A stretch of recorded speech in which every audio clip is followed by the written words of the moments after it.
right. So I'm going to talk a bit about where I think AI is going over the next few years, and this is going to cover some of the research I've been personally involved in and working on over the last several years. And first, what I want to say is that regardless of what your interest in AI is, at some point we're going to need human-level AI systems because they're going to assist us in our daily lives, maybe with us at all times. And the best way to interact with a system is if it has an intelligence that's kind of similar to human intelligence, because we're familiar with interacting with other humans. And that was, depicted in the movie Her from the Spike Jonze movie from 2013. Eventually, we'll probably, at least if the vision of Meta is fulfilled, we're going to be interacting with those agents through smart devices like smart glasses and things of that type, augmented reality or mixed reality glasses. But for this, we need technology that doesn't exist yet. We need systems that basically understand how the world works, can remember, can reason, plan. And we're nowhere near this at the moment. So on the hardware side, we're making progress towards sort of having devices that allow us to have assistance at all times. I mean, currently they are in our smartphone, but it's somewhat inconvenient. If they could display information in smart glasses and we could just talk to them or interact with them with electromyogram bracelet that would allow us to, for example, point and click and type with our hands in our pocket, that would be more convenient. So that is going to occur. Also, what's going to occur over the next decade or so is practical hardware platform for things like humanoid robots and domestic robots and things like this. But we don't have the technology that will allow those assistants and domestic robots to be sufficiently smart yet. So that needs to make significant progress over the next five years, roughly. And the problem with this is that machine learning sucks. I mean, in terms of sample efficiency, in terms of being able to acquire new skills quickly, machine learning is nowhere near the kind of capabilities that we observe, not just in humans, but in most animals. So animals can learn new tasks extremely quickly, understand how the world works, certainly. They can reason, they can plan. A lot of animals can do that. They have common sense, what we would qualify as common sense. But their behavior is not driven by the statistics of their training data. It's driven by, hardwired objectives that were hardwired into us by evolution.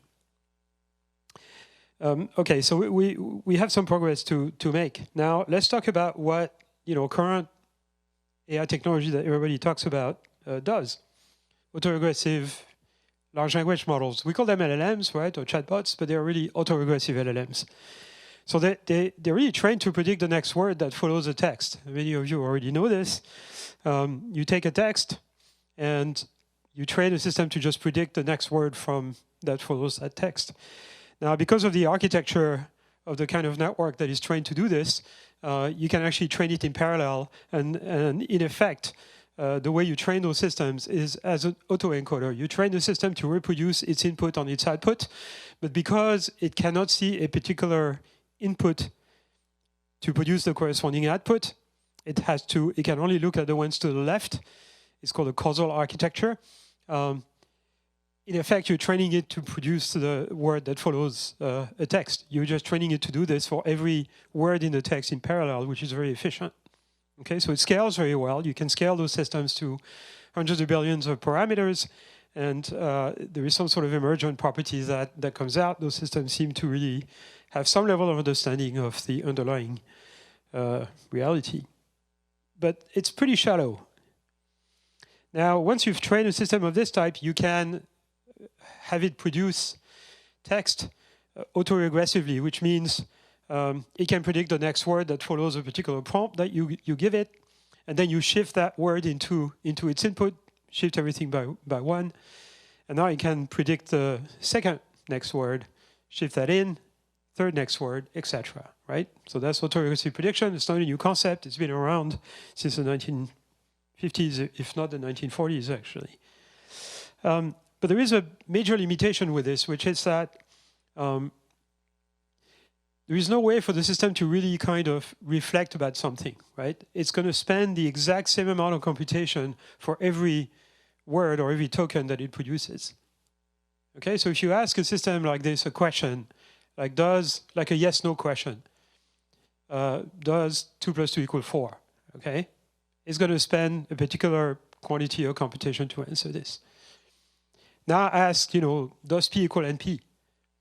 And it will spend the exact same amount of computation and then produce an answer yes or no, which will most likely be wrong, or at least unjustified if it's right. So that's not right. I mean, we tend to spend a lot more time on complex questions than simple questions.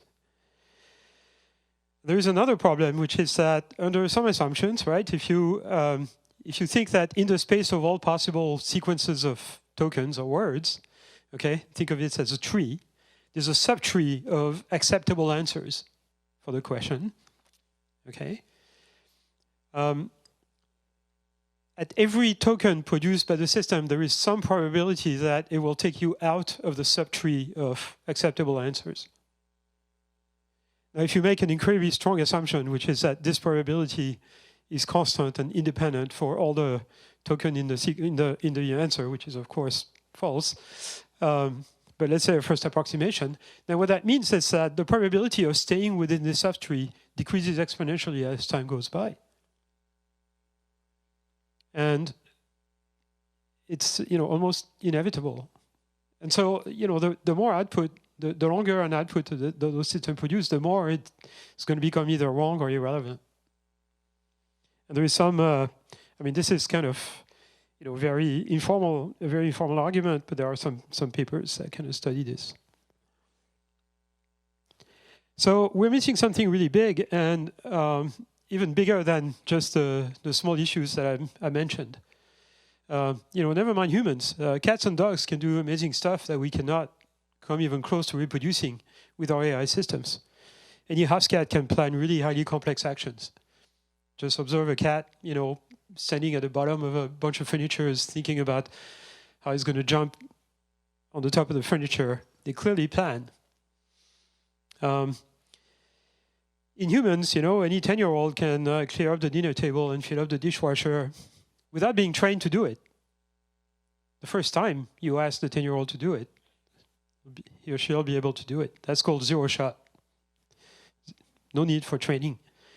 Being able to solve new tasks without actually training ourselves to do it. Any 17-year-old can learn to drive a car in about 20 hours of practice. Now, we don't have domestic robots. And we don't even have self-driving cars, despite the fact that we have millions of hours of training data of a car being driven by an expert. And we could train a system to just, emulate the human driver. But when we do this, we don't get a system that is nearly as reliable as a human, and it cannot actually handle very unusual situations. So we have systems that can pass the bar exam, they can solve complex math problems, they can prove theorems, they can beat us at chess and Go and poker and diplomacy and whatever else. But we don't have level 5 self-driving cars, we don't have domestic robots. And that's just another example of the Moravec paradox, right? Moravec was a roboticist, and he said, how come all the things that we think of as sophisticated intellectual tasks, like playing chess or something, or planning a path through, from one city to another, we can solve this with computers, but we can get computers to solve those problems better than humans. But then what we take for granted, just dealing with the real world, acting in the real world, we don't know how to do this with the machines. That points to an interesting remark, which is a typical LLM today, like Llama, is trained on the order of 30 trillion tokens. 3 10 to the 13 tokens. A token is kind of like a subword unit, but it's, it's worth 3/4 of a word, roughly. Each token is about 3 bytes. for Llama. So the complete data volume is 0.9 10 to the 14. It's basically 10 to the 14 bytes. Okay, that's essentially the entirety of all the publicly available text on the internet. It would take any of us on the order of 400,000 years to read, reading 12 hours a day, which obviously we would not survive for very long. Now consider a human child. A 4-year-old has been awake a total of about 16,000 hours. That's what psychologists tell us. Which, by the way, is not a big amount of video. That's 30 minutes worth of YouTube uploads. We have 2 million optical nerve fibers, 1 million per optic nerve going to the brain, the visual cortex. Each nerve fiber carries about 1 byte per second, give or take. So do the arithmetics. The result is about 10 to the 14 bytes. So if in 4 years, a child has seen as much data, raw data, as the biggest LLM trained on all the publicly available text on the internet. 100,000 times less time than it would take to read the material. So what that tells you is that we're not going to get to human level AI by training from text. It's just not happening. Okay? Despite what Dario Amodei is saying, that we're going to have, super intelligent PhD level assistant by next year or the year after that, it's not going to happen. It's absolutely not going to happen unless you redefine what it means to be intelligent. If you reduce or constrain the definition of intelligence to being able to solve math problems and certain math problems and other type of things of this type, then yes, maybe. But that's not full intelligence.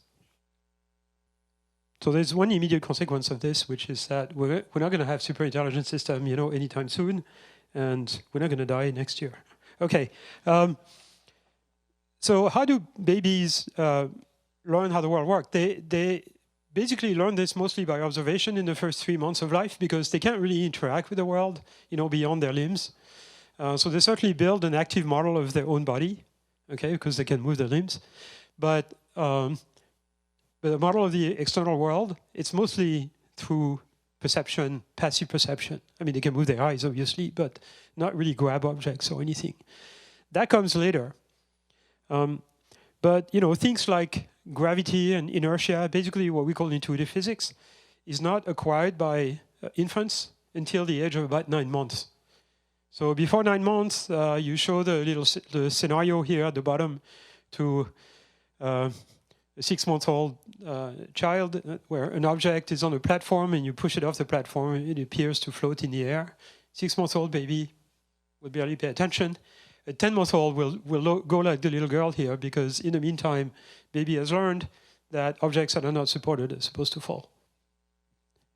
And whenever our model of the world or mental model of the world is violated, it makes us pay attention. Because of course, it could be dangerous.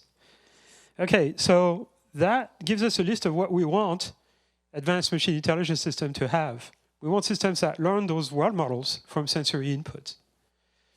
Why from sensory input? Because it's much higher bandwidth than text, and you don't need humans to produce it. You can have as much data as you want. So tasks like learning intuitive physics from video, that would be a very good thing to get machines to do. And I'll show some examples of that in a few minutes. We want systems that have persistent memory. We want systems that can plan complex actions and so as to fulfill an objective. And for that, you need a mental model of the world because you need to be able to predict what the consequences of your actions are going to be. And we need systems that can reason, obviously, but that's really quite the same thing as manipulating a mental model. And we need systems that are controllable and safe, which is not the case for LLM. Some of my colleagues don't like me to say this, but LLMs are intrinsically unsafe in a way because they will just produce answers that kind of satisfy the statistics of the training data, but it's not a kind of a direct way of controlling what they say. They're still useful, still a lot of interesting applications you can build with them, and we should absolutely work on them in a big way, but they're not going to take us to human-level AI. Okay, so first of all, what type of inference should an AI system be able to do? So as I explained earlier, an LLM produces an answer by just propagating through a bunch of layers of a neural net and then producing a token. And that's not computationally sufficient for intelligent behavior or reasoning or planning. What you want is producing an output through an inference process. So basically, imagine you have an observation and you have a system and you propose a potential output to the system. And the system has, gives you a scalar output that measures to what extent this output is compatible with the input, or to what extent is incompatible with the input, I should say. Okay? So then a system of this type can perform inference by optimization, basically by searching through for an output that minimizes a particular objective function. Okay? The square that you see on the right here, marked objective, that's a function with scalar output, not represented, that basically tells you to what extent the output is incompatible with the input. Okay, if the output is 0, it's compatible. If it's larger, it's not, or less. This idea, this type of inference is very classical. It's the type of inference that, first of all, classical AI has been using for a long time. Reasoning in classical AI and optimal control and robotics is performed by optimizing a function with respect to the output. You search for an output that minimizes some function, right? That's what you do when you do a shortest path, for example, right? You plan a trajectory from one city to another. When you solve a SAT problem, when you, basically most computational tasks can be reduced to an optimization problem. And of course, it's exactly what probabilistic graphical models and Bayesian nets and things like this were doing. When you try to figure out the optimal value for a latent variable whose value you don't know, you basically minimize a negative log likelihood or something of that type. Find the value of the variable that minimizes negative log likelihood, or free energy if you are in the log domain. So this is very classical. And this is the type of process that psychologists would qualify as system 2. Okay, so in psychology, there is system 1 and system 2. System 1 is the task that you can accomplish without thinking about them. You become so used to them that they become automatic and subconscious. You don't need to, if you're an experienced driver, you don't need to think about driving, you just drive. System 2 is the one where you recruit all the power of your mind and your mental model of the world to kind of plan an action, potentially imagining all kinds of catastrophe scenarios and avoiding them, things like that. So compare a person driving a car for the first time and an experienced driver. The first person uses system 2. The second one uses system 1. Okay, so how are we going to kind of formalize this a little bit? And this is not really complicated theory here, but the way you would build such a function that measures the degree of incompatibility between an input and an output can be captured by this notion of energy-based models. Energy-based model is kind of a weaker form of probabilistic modeling, if you want. Okay, so you have a function f. It's called an energy or free energy. And it depends on two variables in this little diagram here. There are scalar variables. X is one that you observe, and Y is one that you're supposed to infer. And the dependency between X and Y, so the relation between that produces Y from X is not a function, because you may have multiple values of Y that are compatible with a single value of X. Okay, so you have to represent this by an implicit function, and that's this energy function. Okay, so this energy function f of xy would be 0 when y is compatible with x, and we take a larger positive value when y is not compatible with x.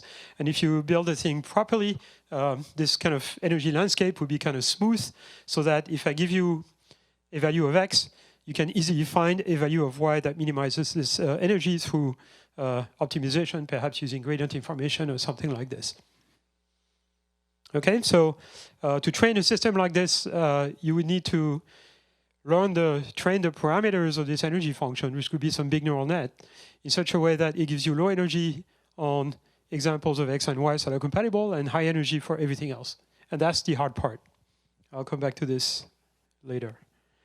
Okay, so assuming you have such an energy function, how would you structure it inside, and then how would you use it for reasoning and planning? Okay, so this could be an example of a diagram, block diagram, of the internal structure of this energy function. You have an observation on the left that goes through a perception module, some big neural net, that produces a representation of the state of the world as you perceive it. You might want to combine this with the content of a memory which represents everything else that you know about the world but you're not currently perceiving. All right, so that gives you an idea of the state of the world. You feed this to your world model, which would be kind of the centerpiece of that architecture. And that world model will also take a proposal for an action sequence to accomplish. Given the state of the world and the action sequence, the world model predicts the next state of the world after the action sequence has been accomplished. Okay, the predicted state, representation of the state. You can feed this to a few objective functions. One objective is a task objective, measures to what extent you are accomplishing a task, which could be specified through another input to that objective function. Okay?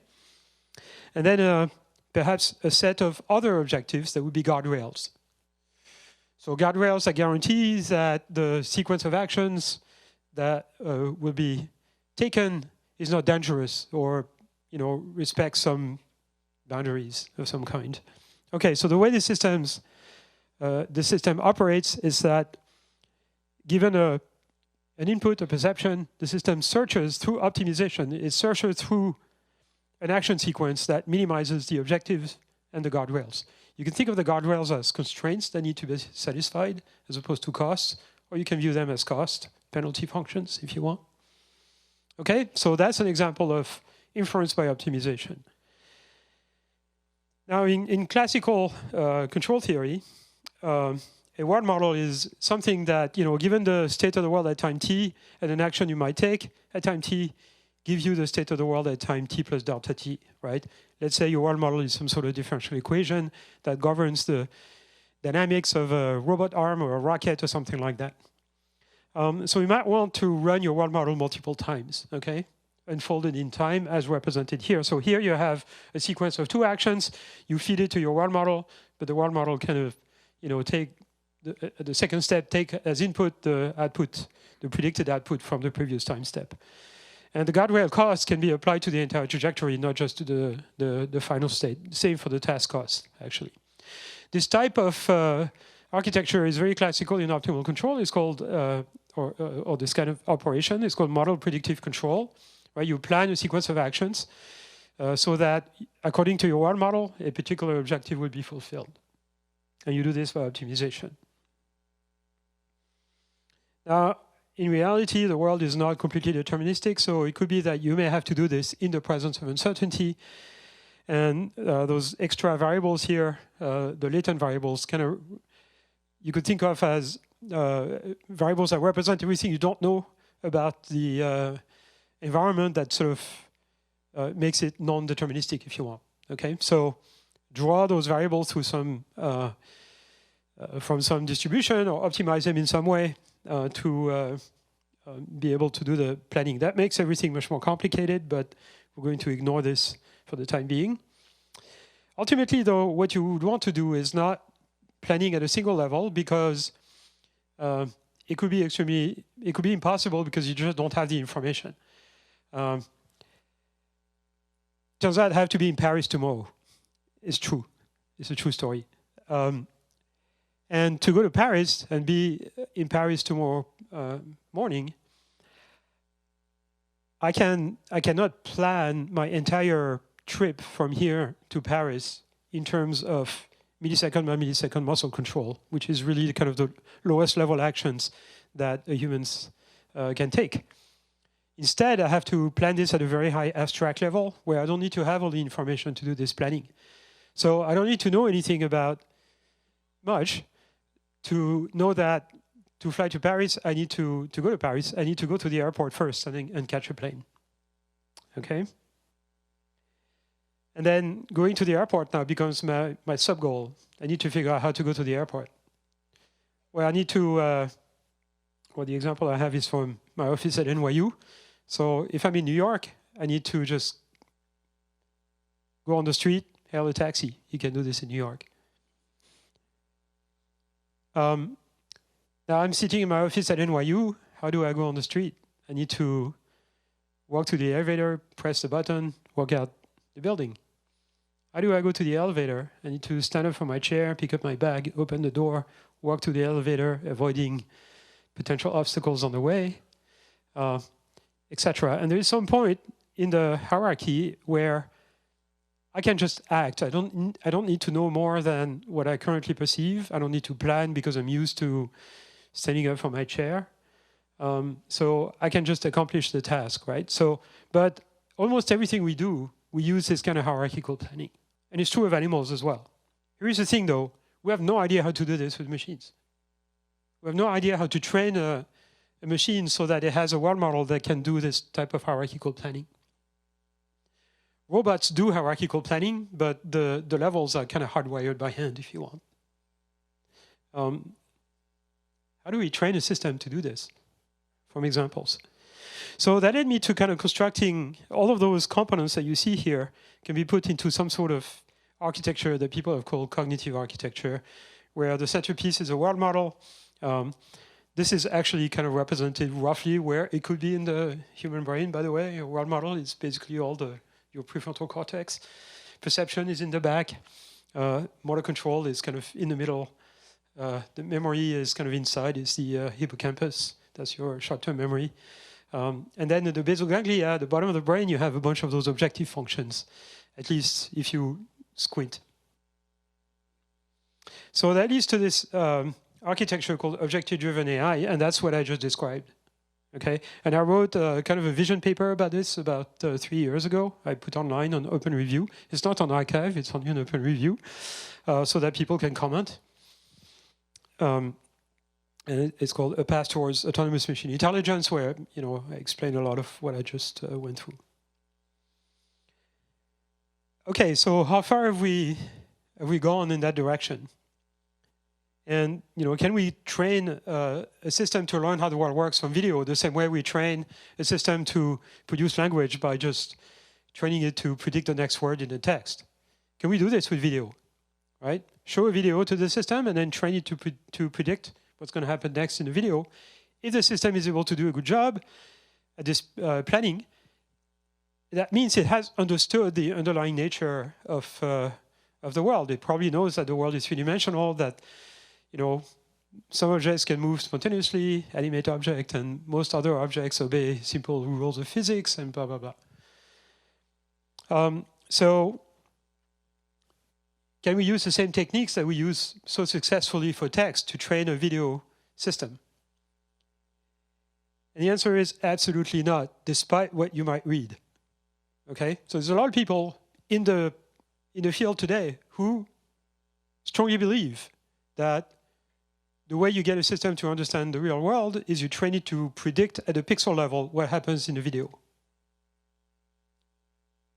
And I used to believe this until about 5 years ago. I completely changed my mind about this.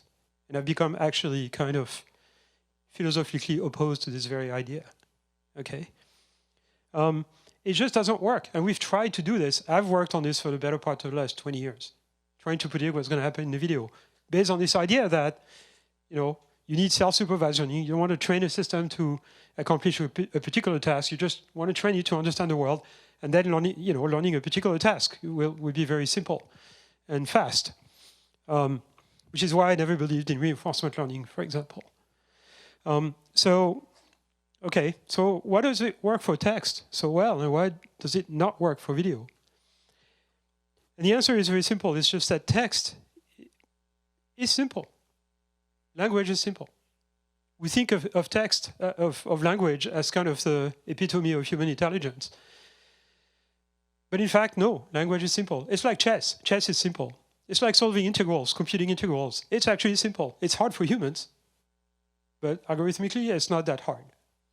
Okay, so why is it simple for machines to train a machine to predict the next word? Well, you can never predict the actual word that follows the text. But what you can do is produce a probability distribution of all possible words in a dictionary, right? And you can do this because there is only a finite number of words or tokens in that case. So you can handle uncertainty pretty easily. Now for video, though, we don't have a way of representing a normalized distribution over all possible video frames. Not only don't we have it, it's actually an intractable mathematical problem. We don't even know how to represent proper distributions in such high-dimensional continuous spaces. We can represent energy functions that would be the unnormalized logarithm of a distribution, but even those are not very good, and we certainly don't know how to normalize them. So the whole idea of probabilistic modeling basically has to be thrown out the window if we want to predict what goes on in a video. And the main issue is that if we train a system to just predict at the pixel level what goes on in a video, we get blurry predictions. We get the kind of prediction that you see. This is old work from 2016, almost 10 years old now. And this is the kind of prediction you get when you train, a pretty big neural net to predict what's going to happen in short videos.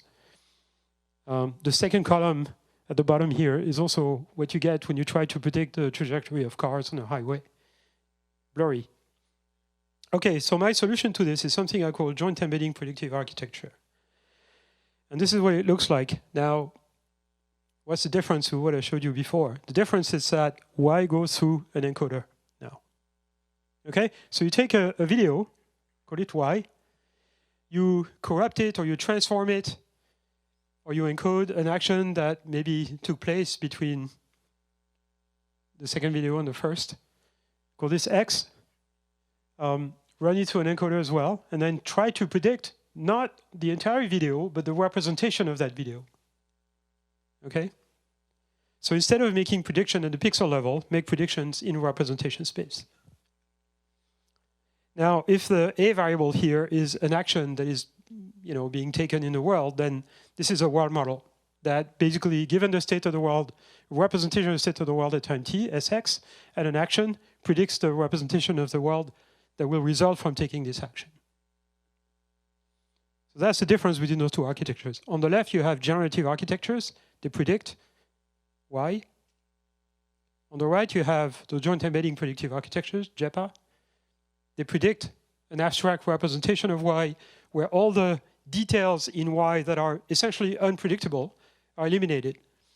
Okay, so if I take a video of this room, I start from the left and I slowly move towards the right and I stop right here and I ask the system to predict, tell me, give me the rest of the video. The system will predict that the camera is going to continue panning.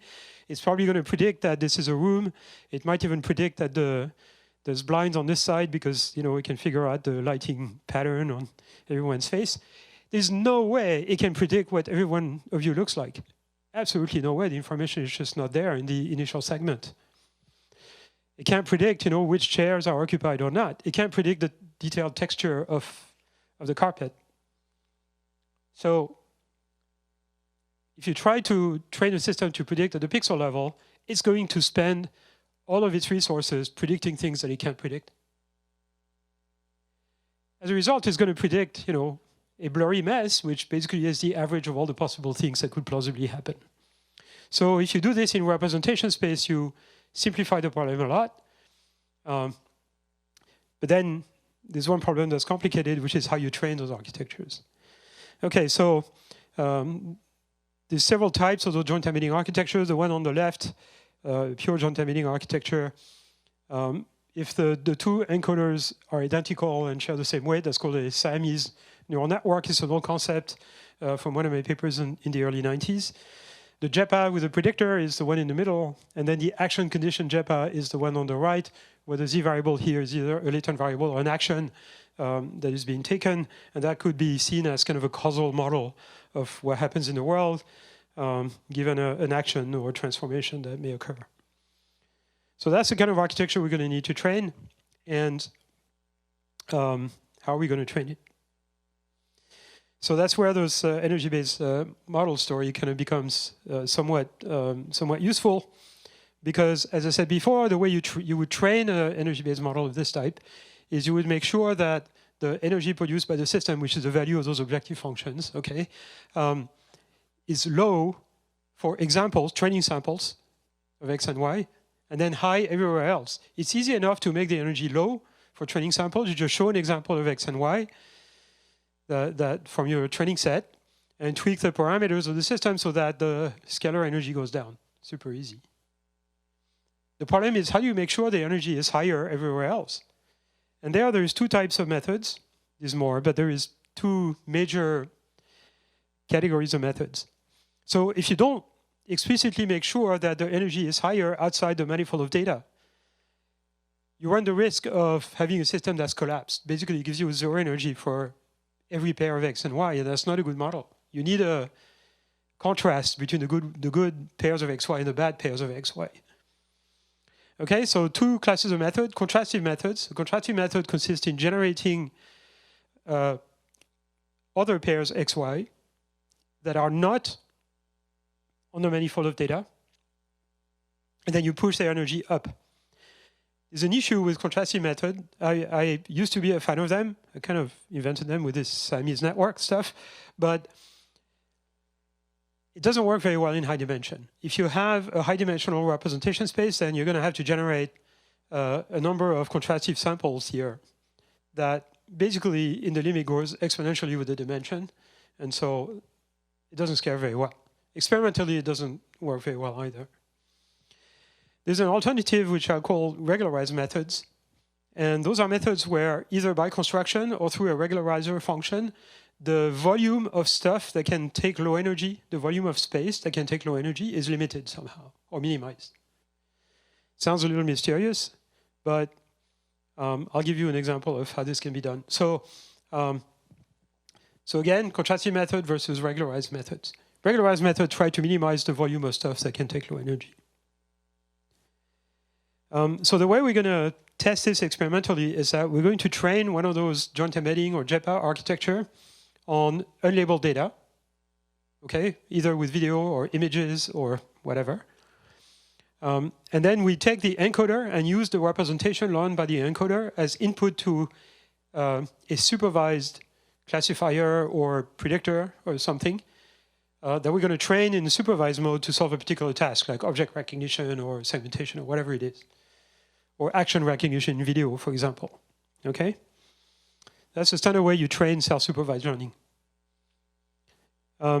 So the contrastive methods, I said I didn't want to use it, but just for completeness, there's an old paper of mine from 1993 where we kind of propose this thing. It's come to be known also as metric learning. You kind of try to train a neural net to project inputs into a space where Euclidean distance kind of makes sense, if you want.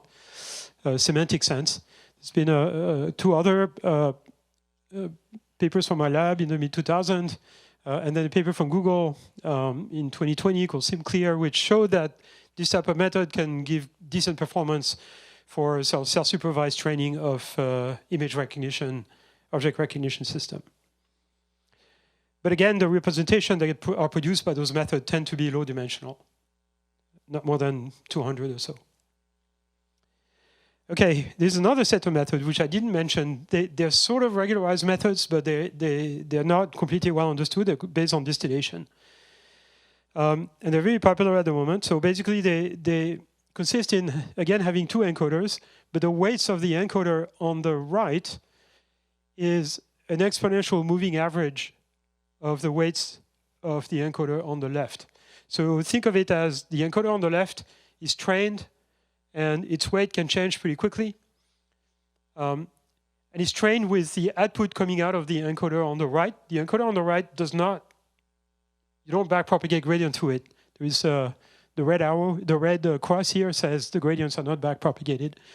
So you just set the weights of the encoder on the right with the exponential moving average of the weight on the left. And somehow this works, and if you do it right, it prevents a collapse. A collapse in which the encoder just ignores the input and just produces constant output, which of course would minimize the prediction error. Okay? Somehow, it prevents collapse. There's some theoretical papers on this, but it's a little mysterious, I should say. But there is a bunch of papers that use this idea, and they work really well. So BOAOL from DeepMind, Symposium from my colleagues at Meta from 2020, and Dino V2, IJEPA, VJEPA. I'm going to talk a little bit about that.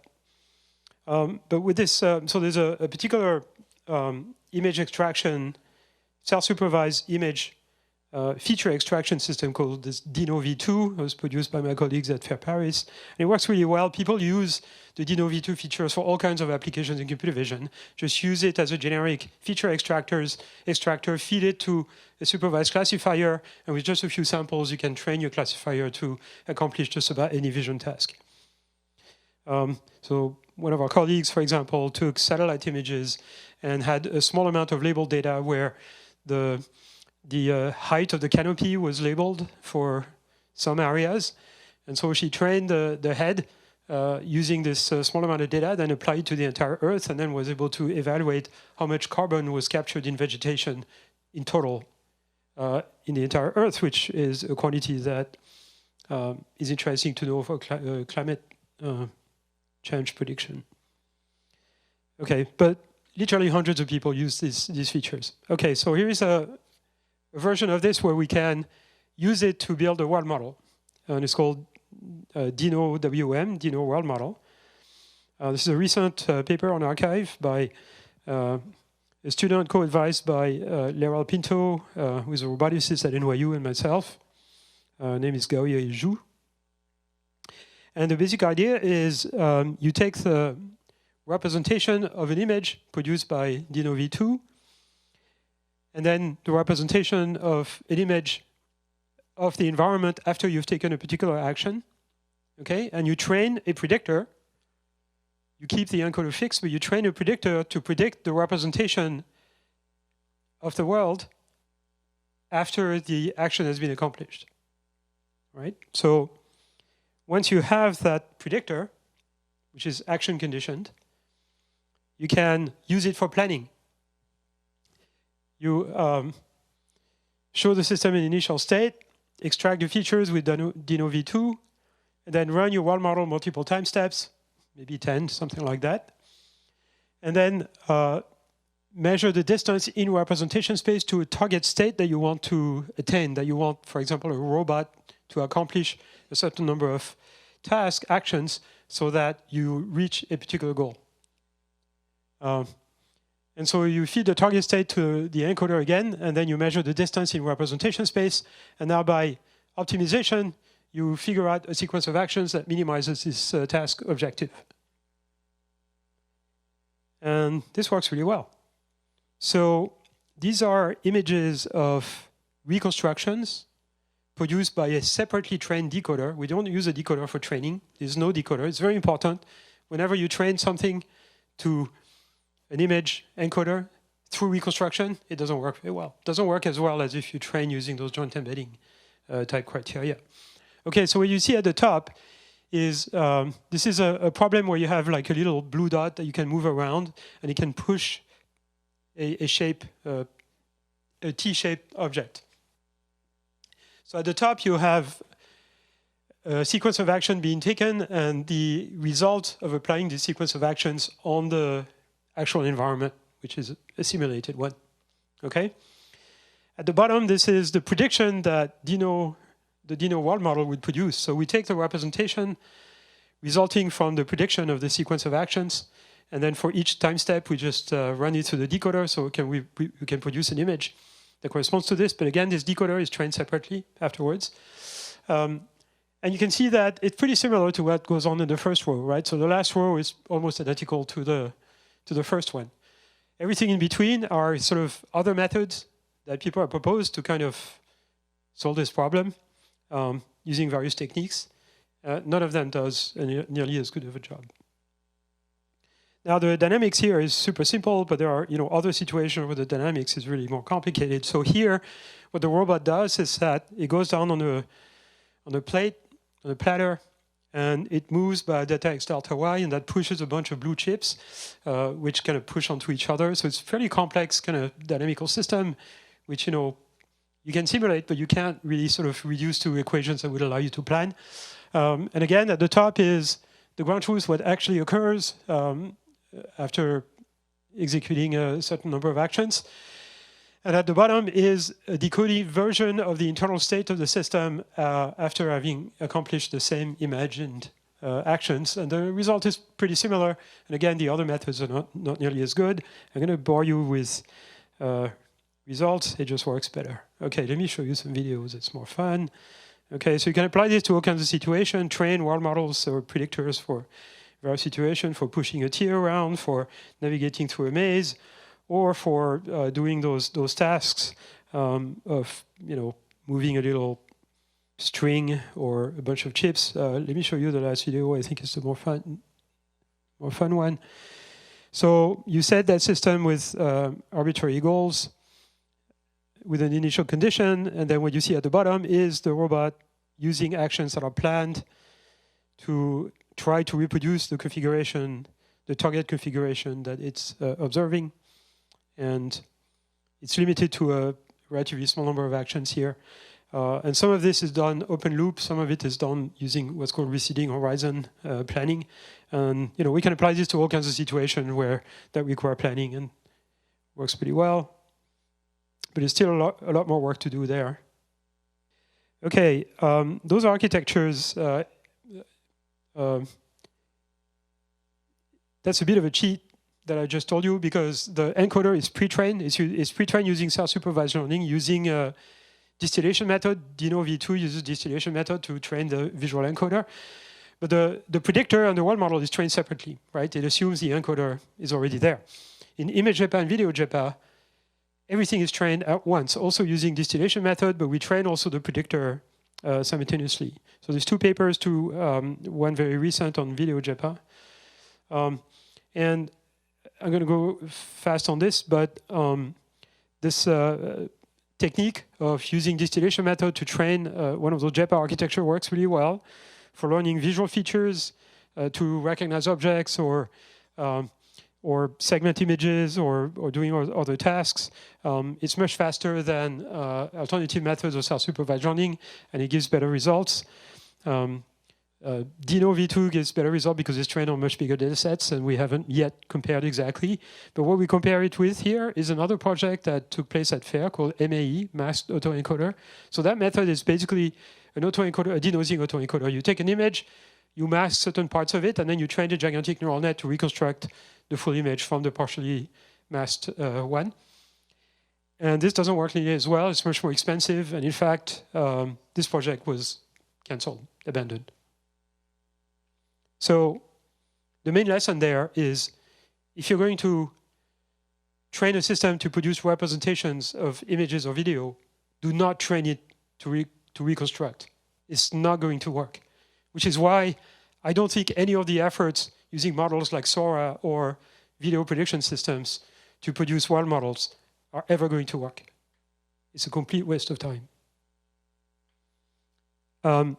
Okay, so Video-JEPA is just a version of iJEPA for video, where the input to the system is a sequence of 16 frames, partially masked, and then you train the system to reproduce, to basically predict the representation of the full video from the representation of the partially masked one. And this works really well. It produces features that are very useful if you want to classify, for example, an action that takes place in a video. Again, I'm not going to bore you with details.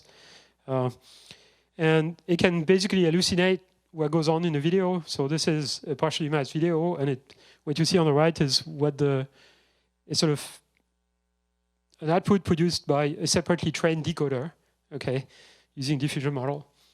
But it's important that the decoder is not used for training the internal model, right? If you do this, it actually doesn't work as well. Now, here's a surprising result. This is a paper we just posted on arXiv a few weeks ago.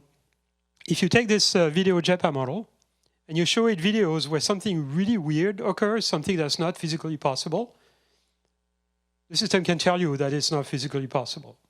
So what you do is you take those 16 frame input and you slide it over a longer video and you measure the prediction error of the system. You measure to what extent it can predict the representation of full video from a partial one or future frames from current ones, even though it's not been trained to do that. And if you have something really unusual appearing in a video, like an object spontaneously disappears, the prediction error goes to the roof. It tells you like something very strange is happening here. And in fact, if you construct a data set where you have pairs of video where one is a perfectly normal video where physics is not violated, and another one where some aspect of physics is violated, an object disappears or changes shape or changes color or something like that, with practically 100% accuracy, the system can tell you which one is less plausible than the other one. So very interesting, and the performance is good or bad depending on the type of sort of common sense that you're testing the system for. Okay, but here is the thing that we are really sort of moving towards. This is techniques for training those JEPA architectures with regularized methods that are based on information maximization. And there is a bunch of them that have been proposed over the last 5 years or so. MCR squared from Yima's group at Berkeley, Barlow Twins from my group at Meta, WMSE, VCREG, which is also from my group at Meta, VCREG-L, and MMCR from my colleagues at NYU in computational neuroscience. So how does it work? Those things basically say, okay, I want to prevent the system from collapsing, from just minimizing the prediction error by ignoring the input and then producing a constant representation at the output of the encoder. And one way to do this is to have some measure of information that comes out of the encoder and try to maximize it. So we have information theorists in the audience. And if he had some hair left, he would be pulling them out. My apologies. We're old friends and colleagues. Here is the problem. We do not have any good ways of maximizing information content because that would require having a lower bound on information content. And we don't have any lower bound on information content. We only have upper bounds. Okay? So what we're going to do is have some measure of information content that we know is only an upper bound, but we're still going to push up on it. And we're going to cross our fingers that the actual information content follows. Okay? And that's as justified as I can make this thing. Okay? So other authors here for those other papers have other justification of trying to produce efficient coding, trying to make sure that the representation vectors coming out of the encoder are filling up the space of representation, are uniform around a sphere or something like that. But basically, they're all sort of surrogates for computing information content of some kind, under some assumption. And because of the assumptions, they're all upper bounds. The assumptions basically ignore dependencies between variables. Okay, so how can we do this? Okay, so basically we can do this by making sure that the variables coming out of the encoders, okay, it's a vector coming out of the encoder. We can try to make sure that the variables, the components of those vectors, are somewhat independent, or at least uncorrelated. Okay, so if we have a matrix coming out of this encoder, a matrix, we feed a batch of samples through this encoder, and we get a matrix out of it where each row is a sample and each column is a variable of the vector, a component of the vector. And we have two types of method, sample contrastive methods. So they are the contrastive methods I was talking about earlier. What they are trying to do is make sure that the rows coming out of that matrix, the rows of that matrix are all different from each other. Possibly orthogonal to each other if you can. But maximally different from each other. This is what the SimClear method and various other Siamese methods are doing. The alternative I'm proposing here is making the columns of that matrix independent, or at least orthogonal to each other, mutually orthogonal, pairwise. So, which is another way of saying I want the variables to be uncorrelated. Okay, so there's various specific ways of doing this, and those papers basically have different ways of doing this. The variance covariance regularization method I've mentioned does this by making sure that the variables have standard deviation 1, or at least 1, and then making sure that the off-diagonal terms of the covariance matrix, which is this matrix transpose multiplied by itself, that the off-diagonal terms of this covariance matrix are as close to 0 as possible. That guarantees that the variables are uncorrelated. And then simultaneously minimize the prediction error. Okay, so what you get in the end is a system that finds a trade-off between extracting as much information as possible from the input, but only extracting the information that is actually predictable by the predictor, and basically eliminating all the stuff in the observation in the x and y that is not predictable. All the stuff from y that is not predictable from x, essentially. So if you train a system like this, completely self-supervised with unlabeled data, and you take the representation, feed it to a supervised classifier, measure the performance, it works well. I'm not going to bore you with numbers. But what we can do is actually train a world model with this method. And so this is a very recent paper, it just came out last week on Archive, by two of my students, Vlad Sabal and Kevin Zhang, together with some of my colleagues, Kung-Yun Cho, Reynold Balestriero, who was a postdoc at FAIR, who's a professor at Brown, and Tim Brudner, who is a postdoc at NYU, who is on the job market. So, so basically the idea here is, let me jump directly here. So it's a world model again, but the encoder and the predictor are trained simultaneously, and the collapse is prevented using this variance covariance regularization or information maximization I just talked about, as well as kind of minimizing the prediction error. Is trained on sequences of video frames, and then once you have this world model trained end-to-end, you can use it for planning. The system can actually plan pretty well on simple cases, so there's still a lot of work to do to kind of scale those up, make them work in more complex situations. This is another project, very recent, by Emir Bar, who is a postdoc at Meta, which basically uses world model. They're trained in a different fashion to plan in the real world. So you train it from videos taken from a robot, where the robot sits at a particular position, it moves by a known quantity, and then you have another video frame, and you can train the system to predict what the world is going to look like if you accomplish a particular motion. Okay, and then you can use it for planning trajectories, and it works, which is pretty cool. So those systems can predict what the world is going to look like if you follow a trajectory, and therefore actually kind of plan a sequence of actions so that the world it looks like a particular target. And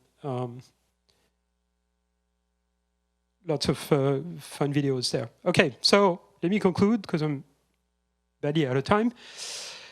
I have a number of recommendations. Abandon generative models in favor of those joint embedding architectures. Okay, everybody's talking about generative AI. Everybody's working on generative AI. Everybody's assuming that AI is just generative AI, and I'm telling you, forget about generative AI. Embedded probabilistic model. Okay, so this is the main theoretical framework in which all of machine learning is based, but it really doesn't work in the context of sort of making non-deterministic prediction in high-dimensional continuous space. So I'm just telling you, use those energy-based methods. You don't need to normalize anything, and it's like unnormalized logarithms of probabilities if you want, but you have a much more bigger space at your disposal. Abandon contrastive methods, again, something that's very popular at the moment, in favor of those regularized methods. And of course, abandon reinforcement learning. I've been saying this for 10 years. So if you are interested in human-level AI, do not work on LLMs. Okay? Work on LLMs if you want an engineering job next year. Okay? But if you want a research job, on a topic that is not going to fall out of favor 3 or 5 years from now, don't work on LLM. I mean, LLMs would be useful, just not the centerpiece of AI systems. Okay, so we have a lot of problems to solve. I mean, the research program that goes around this, built around this is probably a 10-year program for a lot of people. So if you're looking for a good topic for a PhD in AI, there's a lot of problems to solve within this particular framework. So training large-scale world models on all kinds of inputs, figuring out good planning algorithms, optimization algorithms for planning. It turns out gradient-based methods tend to get stuck in local minima. So we might have to use more sophisticated optimization like ADMM or some level of gradient-free optimization, which I would like to stay away from. Dealing with planning in the context of uncertainty with latent variables. Hierarchical planning, completely unsolved, completely open. Associative memory I didn't talk about. And then sort of slightly more theoretical issues, mathematical foundations for energy-based learning and inference. Learning cost modules, because the cost modules, here we only use kind of very simple situations, so the cost module can be built by hand. It's just Euclidean distance in representation space. In most cases, you probably have to learn the cost function. Planning with an accurate world model, adjusting the world model as you go, etc. What this model tells you is that you have 3 ways to be stupid. The first one is your world model can be wrong. So the effect of your action may not be the ones that you think they would be. Second one is your cost function might be inappropriate. They might lead to outcomes that are not the ones that you expect. Or you may not have any guardrails, which will lead you to do really bad things to good people without realizing. And then the third one is not being able to actually find, even if your world model and your cost function are good, not being able to find a sequence of actions that will actually kind of fulfill your objective. Okay? And some AI systems, and certainly some people, in some people, all 3 are bad. They don't have the right world model, they don't have the right cost function, because they have no morals. And whatever action they decide to take is completely ineffective. And that's a good description of some people in government that shall remain unnamed. Okay, so in the future, we're going to have virtual assistant with us at all times, helping us in our daily lives. And those systems eventually will constitute a kind of repository of all human knowledge, right? We'll not go to a search engine or even a library, unless we really like going to libraries, which I do. But we'll just ask a question to our AI assistant.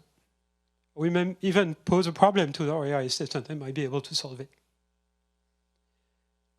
Now, all of our digital diet is going to be mediated by those AI assistants. And it would be extremely dangerous for everything about humanity if those AI assistants came from a handful of companies on the west coast of the US or China.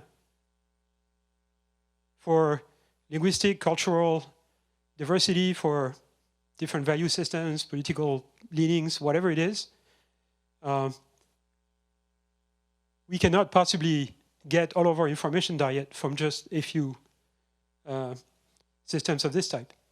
We need a high diversity in AI assistant for the same reason that we need a high diversity in the media and the press. And so the only way to get there, because those systems are so expensive to train, the only way to get there is if the people who have the means to train foundation models release them in open source so that a lot of other people can fine-tune them for whatever language, culture, value system, or centers of interest they have. And I don't see any alternative to this. So I think probably in terms of ethics, this is, after all, a symposium about ethics. The most important aspect of AI ethics today is not bias, it's not, is AI going to kill us all? It's not any of this. It's are we going to have the tools to build very highly diverse AI systems so we don't get all of our information for just a handful of those? And that means open source foundation models. So if you have any level of influence to anyone, particularly in government, make sure that governments don't make laws that would make open source risky or complicated or illegal. And there are proposals in that direction. That would be a very, very bad outcome, I think, for the future. But if we manage to preserve diversity, then perhaps humanity will go through a new renaissance, because if we have access to all the world's knowledge in even more efficient fashion than we currently do, and we have systems that assist us in all the decisions that we make every day, it will amplify human intelligence. It's like everyone would be walking around with a staff of super smart people working for us. Okay? We should not be scared by the fact that they would be smarter than us, because we set the objectives for them, which is why I think this idea of objective-driven AI is super important. So we'd be like, every politician, right, who don't know anything, but they have a staff of people, experts in various topics that advise them. We'll all be pointy hat managers or virtual people. Thank you very much.